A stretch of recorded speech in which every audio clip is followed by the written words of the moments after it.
You're listening to Snippets from the Summit with your host, Scott McKay.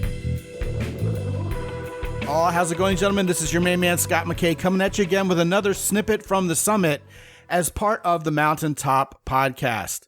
Last week, you'll recall, and if you haven't listened to last week's Snippet from the Summit, definitely hit pause on this one. Go back and listen to that 5-minute segment before you listen to this one, because this one's going to follow on the heels of that one. This is part 2. Last week, we talked about the wrong-headed way to go about sexual success. Today, I'm going to show you the right way to go about being sexually successful with women where other guys fail. And boy, do a lot of other guys fail. Just this morning, I was going through some of the writings of perfectly good dating coaches who give really good, solid advice for the most part. But there's one component missing, which is what I'm going to share with you today. And the best way I know how to set this up is by offering a couple of brain teasers for you. Ready? Here we go. First of all, 2 baby boys are born to the same biological parents on the same day at the same hospital, but they're not twins. How is that possible?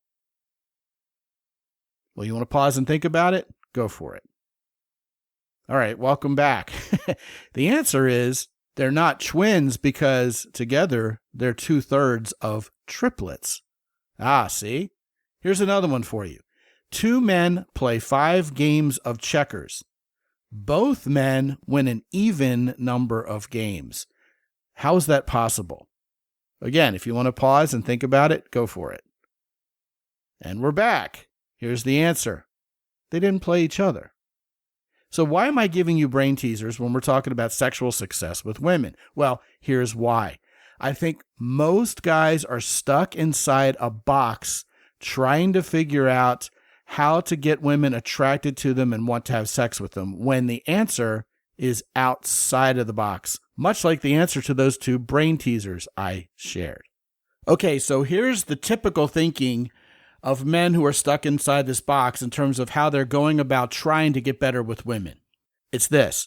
How can I improve myself? How can I be better? How can I improve my appearance? How important is it that I go to the gym, eat right, get more sleep, work on my pickup lines, work on my quote-unquote game, work on being more charming, etc., etc.? How much of that is it going to take for me to get better with women? And a lot of guys are beating themselves up trying to approach this level of perfection in terms of their appearance, in terms of their career, in terms of the amount of money they make, in terms of their social skills, etc., etc., and they're still not getting anywhere with women. Well, that's because they're still thinking inside the box. How do you think outside the box? Well, here it is. The box is you. If you're inwardly focused, thinking about how you're going to get better, how you're going to be stronger, how you're going to have more social skills so that you can go impress women and get women, but you're not thinking outside the box in terms of what about her, then guess what, gentlemen? You're thinking in that transactional mentality, which is how do I get what I want, right? Now, you know by now the tagline around here is deserve what you want.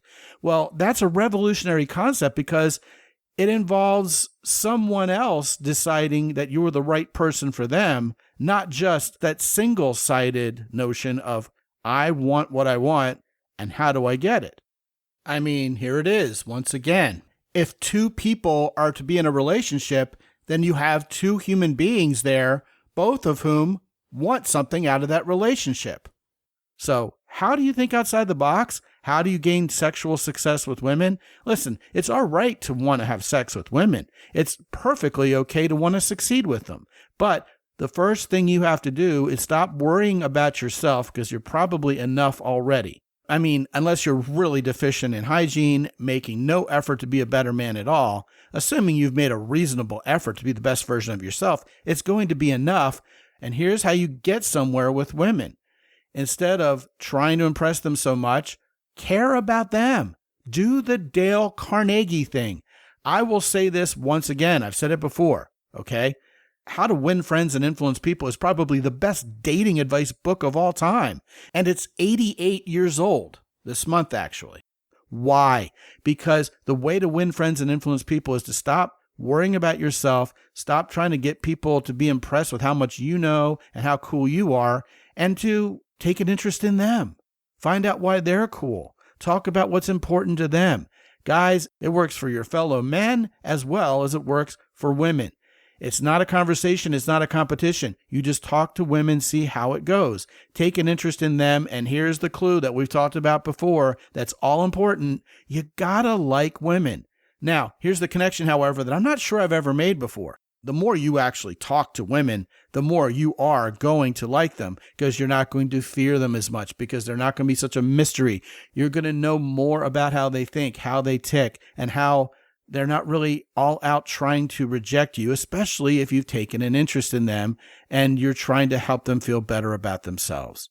Okay? Then, once you know more about specific women, it'll be easier for you to assess whether or not they're a good fit for you, whether you're going to connect. Then you can relax and take it easy from there.